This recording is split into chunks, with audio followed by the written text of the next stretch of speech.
Hello, Legion. This is Hadrian. Thank you for being here. Let's play some more Civilization 6 in our For Queen and Country series. We are preparing, slowly but surely, but we are preparing to go to war with France, I believe.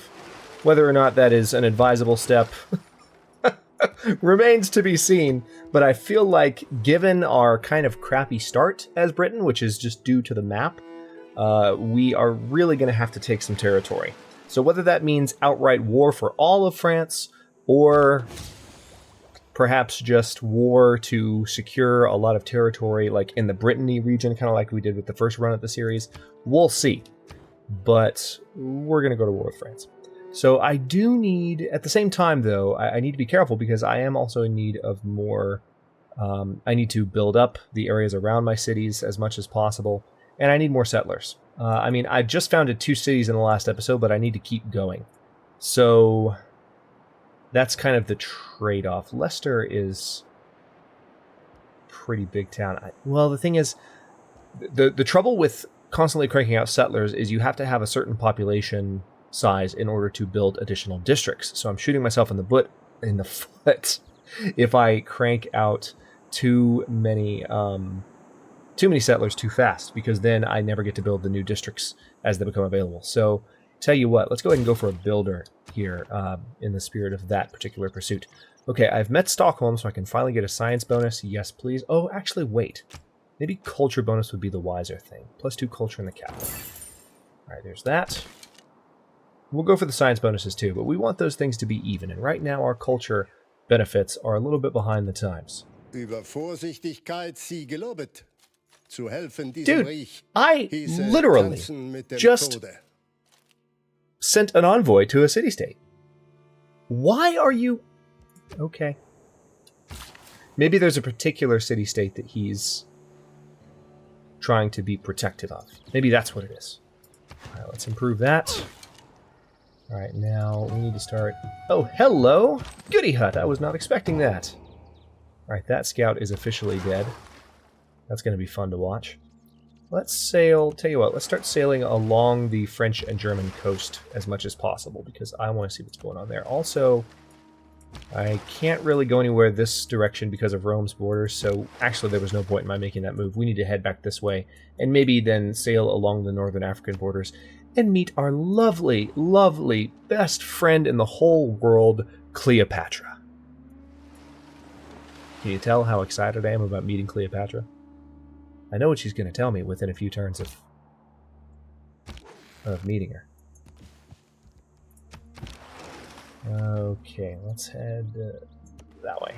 All right, now this builder needs to come over here, and we'll improve those sheep. Well, ideally, actually, we should probably improve the copper. Remind me quickly. 2 Ps, Hadrian. All right, so it's just a 2 gold bonus. I mean, I could have seen that just by pointing to it, but I want to make sure there wasn't anything else from copper. Whereas iron, I only have 1 iron at the moment. Tell you what, it would actually be wiser to go for that 2nd iron first. So a little bit of a wasted builder move there.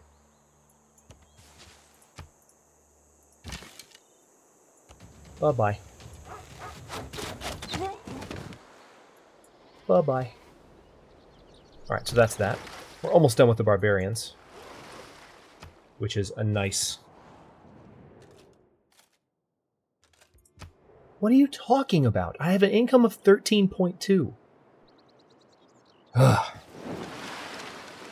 I guess I should comment very quickly, because I had a few comment exchanges that were notable.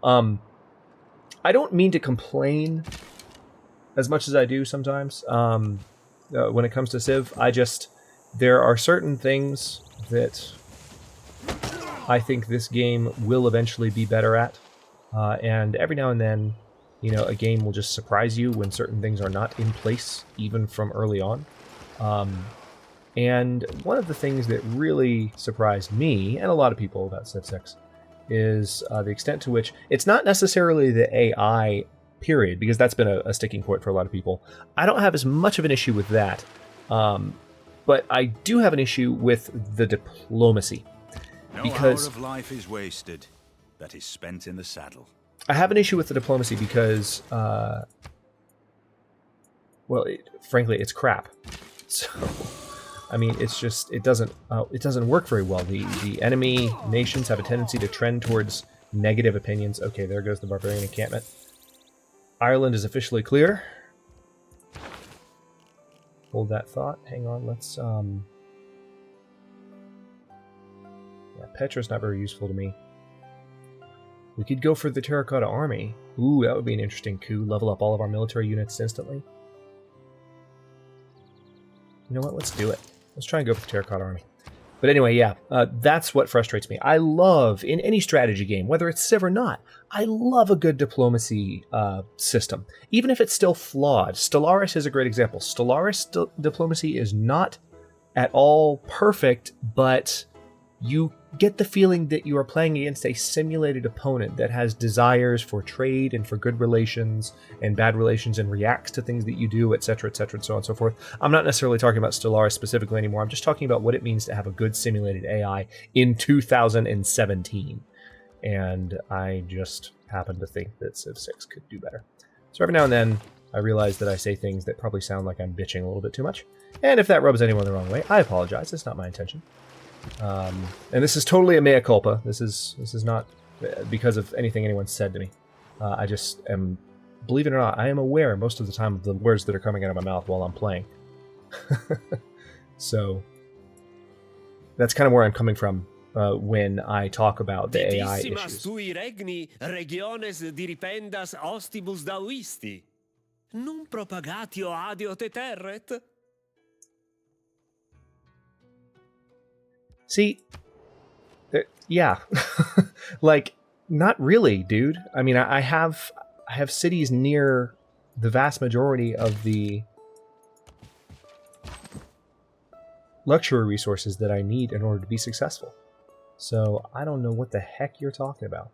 All right, we need to bring this warrior back to our territory so we can promote him. And let's see what else needs to be done. Okay, it's time to go ahead and... Awesome. All right, that production boost we got from that just completed the monument in Edinburgh. So we can now switch to... Let's go ahead and go for the granary, because housing and food. And over here, we're going to circumvent Denmark. And where should I take that boat? Should I go up the Swedish, or the coast of Norway, or should I go back down? I said I was going to scout the German and French coasts, which I could do. It's nice to see our borders growing faster. Okay, Rome is now threatening me. That's cute. Actually, I shouldn't talk. When Rome was still a force to be reckoned with, England didn't do too well in the grand scheme of things. Of course, there's a long history, so maybe that statement is a bit too reductive, but I shouldn't talk too much smack about Rome. Your knowledge of apprenticeship has advanced considerably because we have a bunch of mines. Very good. All right, there goes our builder in Edinburgh. So how soon can we buy another one? 440? Ooh, that's a ways off. We do need more, though. Okay. We're going to keep that boat heading out. Same with this one. I think I am actually going to scout the coast of Norway, just because I don't like this big chunk of unexplored sea near me. We're going to try and do away with that. If that makes any sense whatsoever as a strategy. Okay, now that I have extra iron, there are trade offers coming in for it. Tamiris is looking to...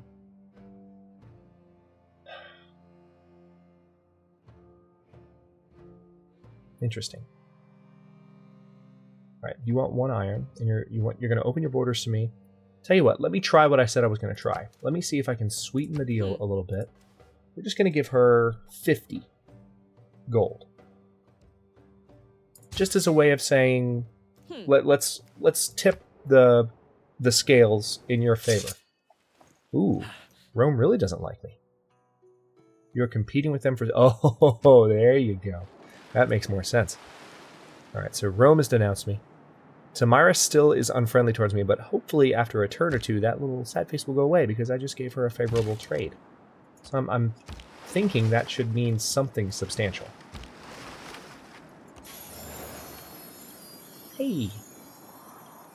Leasfjord. I'm guessing that's how that's pronounced. So what's the bonus? Naval combat units that enter adjacent plots are granted their next... What?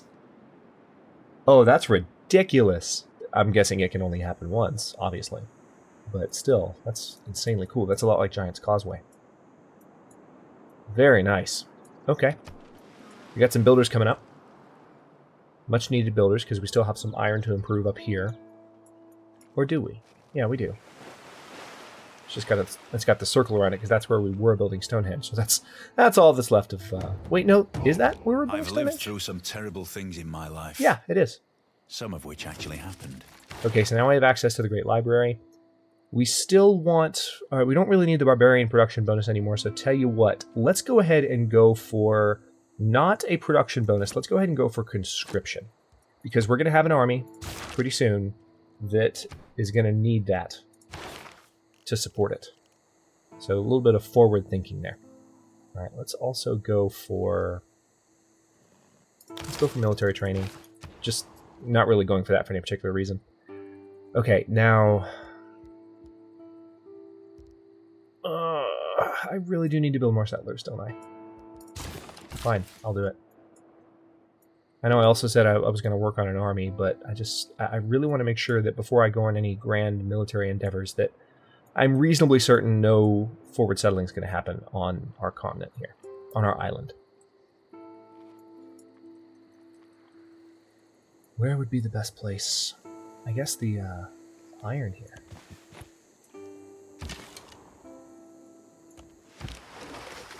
What are you doing? Hang on. You're just hanging out. You have been for a few turns. You need to stop that. Alright. Oh, cool! We actually get our promotion regardless of whether... Oh, that's really cool. Alright, so let's do the +1 movement. Because we're using that unit to scout. Oh, I didn't realize it was for any unit that passed by. I thought maybe you had to control it. That was the way I initially interpreted it, just kind of intuitively. But I like that better. Because now I can just bring all of my Navy units up there and get cool stuff. It also looks like there's nothing... Looks like Norway hasn't colonized here yet. So you never know. There are some areas that... One of the reasons I think it would be a good idea to do this is we could definitely find out if there are areas we can colonize. You know? Alright, so Great Library. That is so tempting. Especially for the science bonus and the Great Scientist points per turn. Tell you what. Let's go for it. Let's put it right there. Because I have a builder, and I can put some production towards that to really enhance the production speed on the Great Library. Cross your fingers, we're going to try it. We didn't get Stonehenge, but we might be able to get that library. Maybe, just maybe. 28 turns is a long time, and I don't intend to spend all that time doing it. We're going to improve that iron. We're going to chop down those trees. And then we're going to improve those horses, and that'll be a lot of production bonus. Also, those trees as well. Actually, I might just... I'll tell you what, let's improve that iron. And then we're going to chop down those trees and those trees. We got a lot to do. And also, that sound was the sound of a new barbarian encampment popping up. Where? Right, that one's been there. Maybe it's... on the French coast somewhere? No. Our borders are officially touching France's. Alright, let's remove those woods. Settler's almost done as a result of that. Very good.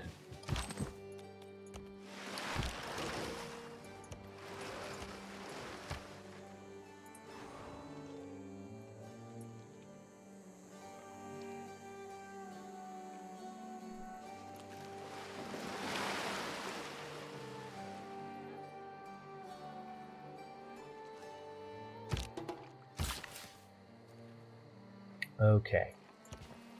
We need to chop down those woods, and hopefully that'll make a big dent in it. Okay, let's improve that iron. We've got a bunch of iron now, thankfully. Alright, and this unit is going to be upgradable very soon. I'm looking forward to that a lot.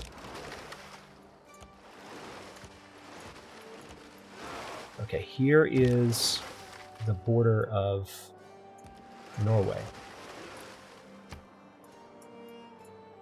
Northern Africa is ripe for the taking.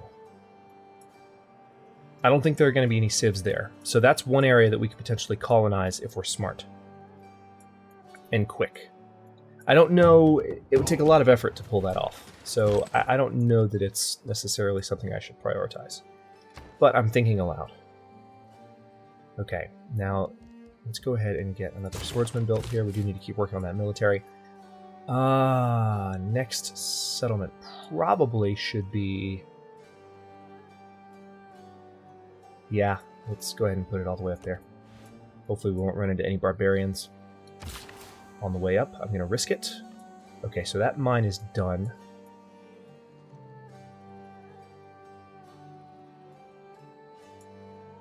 Tell you what, just to help with the Great Library, I'm going to bring this builder with its last charge over here to these horses.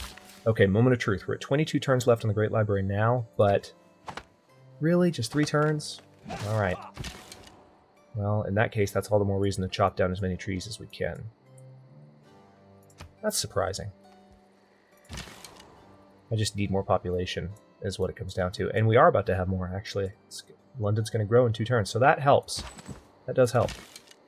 And let's go ahead and move these archers down here. Hopefully France won't get too suspicious if we're just moving units in our own borders. But we are definitely preparing to make a move.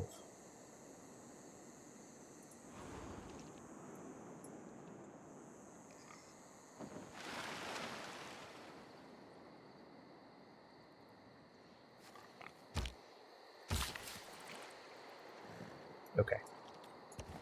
I need to chop down those trees.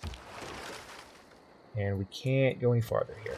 So I'm just going to scout out what I can. But we definitely... There is a lot of territory south of where they are. They seem to be building their nation here and maybe even going southeast, or sorry, northeast. At the expense of colonizing the tip of Norway here. So Create that could be with useful. the heart. Build with the mind. What now? All right, we've got the Terracotta Army tech researched. Let me go ahead and go for mathematics, not because we're going to use anything from it. Ooh, +1 movement for all naval units. I really hope in the future they add icons for all of these little bonuses that come with the technologies that you can't see icons for. There were icons for changes in Civ 5 that looked like stars, and those were really bland and lame, and I hope they do better. They need to have icons for all these things. Like, it's very lazy to me. And I can't always tell what a technology is going to give me, and I wish the icon would represent that. So, and I say that just to point it out for those of you who might not know that those things are in fact there. All right, now let's go ahead and go for the watermill here next. Still need those basic buildings. Let's upgrade to a swordsman here. And then finally, we are going to bring you all the way down as a Roman knight. Interesting.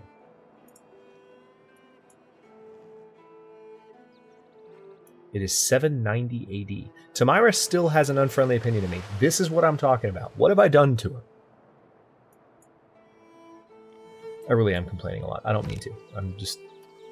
I'm really just kind of stream of consciousness, like telling you what's going through my head when I see these relationships. So it's more of just an objective report of my feelings toward the game than anything, but it probably comes across as complaining. So, your empire's headed toward bankruptcy.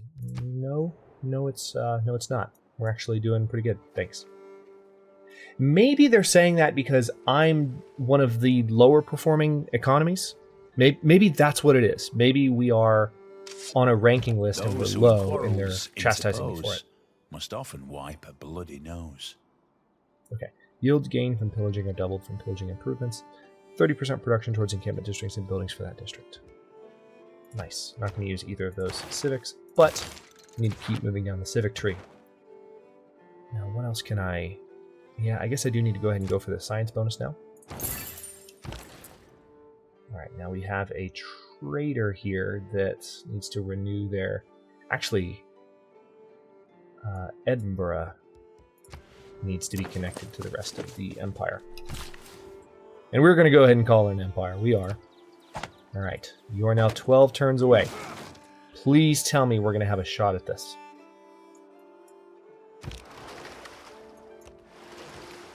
It'd be so great to get the Great Library. That would be a nice coup against the other AI after what happened with Stonehenge. Okay. That's a little bit more production. I don't know if any pop will occupy it. By the way, to the gentleman, if you're still watching, who brought up... okay, good. I'm getting some nice praise from Norway, which is good. I want to have a good relationship with them because they can mess me up if they want to. At least from the coast, they can. But to the gentleman who was talking about different strategies and build strategies and the particular idea of building a bunch of builders and just building up all the tiles as much as you can as a strategy. Another thing that I wanted to point out, because that could be considered a viable strategy. You just have to weigh it, as I told you in my response to your comment, against the risks. Hold that thought. Hang on. Let's trade with London. I want that food bonus. That could be a viable strategy. But another thing you have to consider is that when you go crazy, when you go ham on the builders, right, and you're improving all the tiles around your city, the number of tiles that are actually going to be worked is only goes as far as the population in that city. So only 9 tiles around London are being worked right now. I could have, this is 1, 2, 3, 4, 5, 6, 7, 8, 9, 10, 11, 12. This is in excess of 50. Maybe there's a place where I can actually see how many tiles are being occupied. Maybe? That'd be cool. No, but it's definitely more than 9. But only 9 are being worked right now. So it's just something to be aware of, because that's kind of another thing you have to be mindful of when considering strategies. And by no means do I consider myself, a great min-maxer or even a great civilization player. I just enjoy the hell out of these games and the historical strategy to it. So that's just kind of my take on it, and the way that I play is, kind of as I told you. And for those of you who don't know about this comment exchange, I was just making the point that civilization in general has a way of encouraging a lot of let's go for another builder. Encouraging a lot of rotating focus, where you are constantly switching to different priorities. Okay, I want to get you away from the coast. And I guess I kind of want to have a coastal city. Yeah, right there. Perfect. Next turn. All right, let's bring you down here. All right, we're going to have to start thinking about war with France in the next episode. I'm actually glad that it didn't happen sooner than 850 AD, because wars in the earlier eras are just kind of slow, as we saw in 8 Ages of Rome. It gets a little bit easier to take territory. I mean, don't get me wrong, it gets more challenging in some ways too, but you get units that are capable of doing more damage. You can do more robust, complex assaults later in the game. So when you are going up against a skilled opponent that has a lot of... Oh, interesting. I need to be careful with this unit, actually.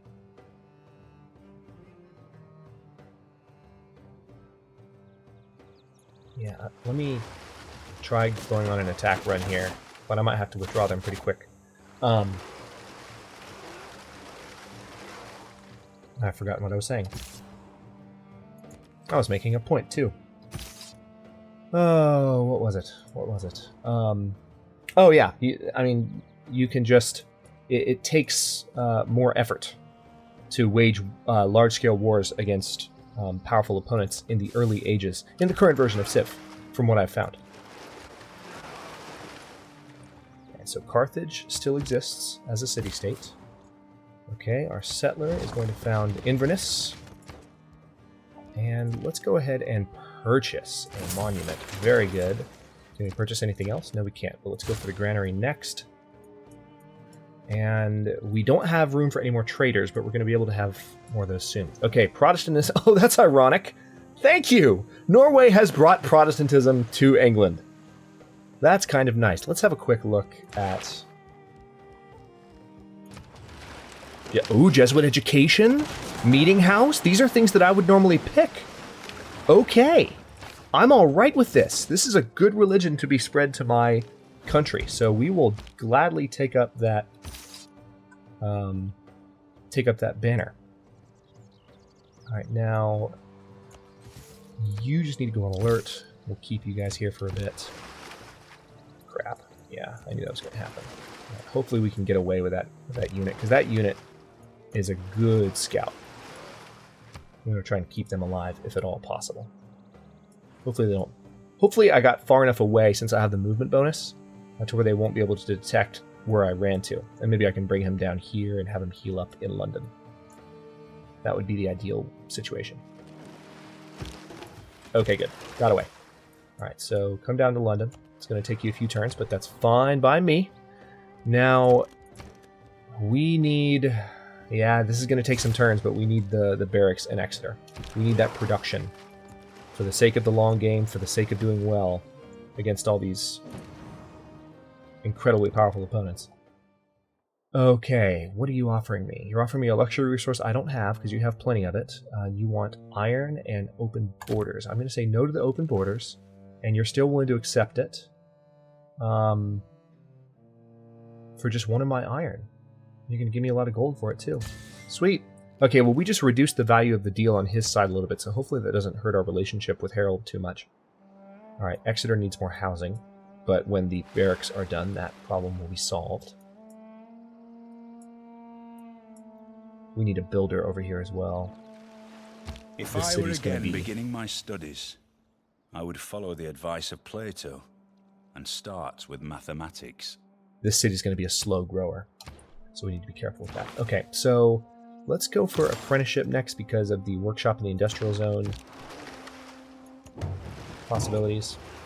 Okay, we found a barbarian encampment.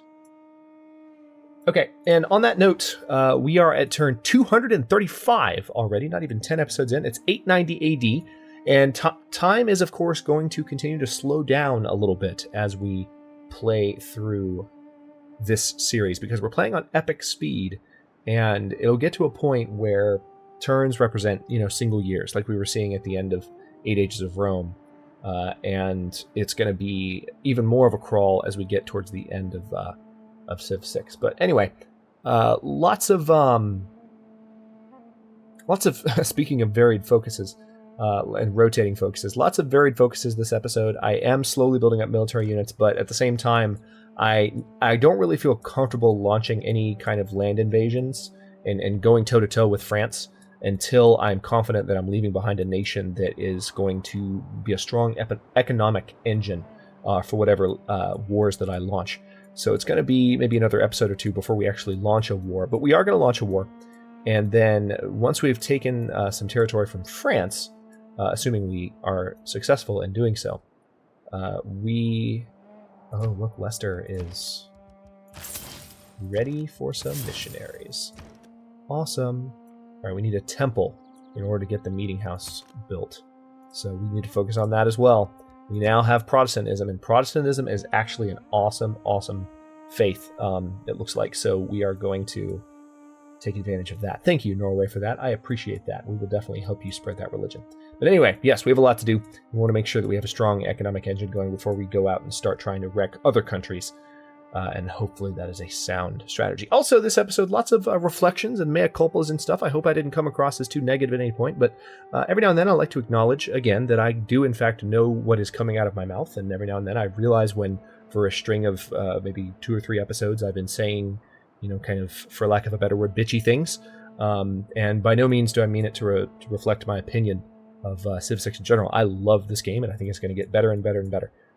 But frustration sharing and stream of consciousness, as I said, is, I think, the name of the game sometimes when you are doing commentary like this. So by all means, I encourage people, as long as it's a civil discussion, I encourage people to discuss and even to debate those opinions and those frustrations that I share, because I think it's possible to have very meaningful discussions about these little quirks and these little complaints, as long as those discussions are had in a meaningful and substantive and civil way. So that's a big thing. So I would just ask everyone to bear that in mind when we talk about all the strong opinions we tend to have on civilization. But I welcome those conversations. Thanks very much for watching. If you enjoyed this one, don't forget to like the video and subscribe to follow along. New historical and grand strategy episodes air daily at noon Eastern Time. Comments are always welcome. Let me know what you think, and I'll see you next time.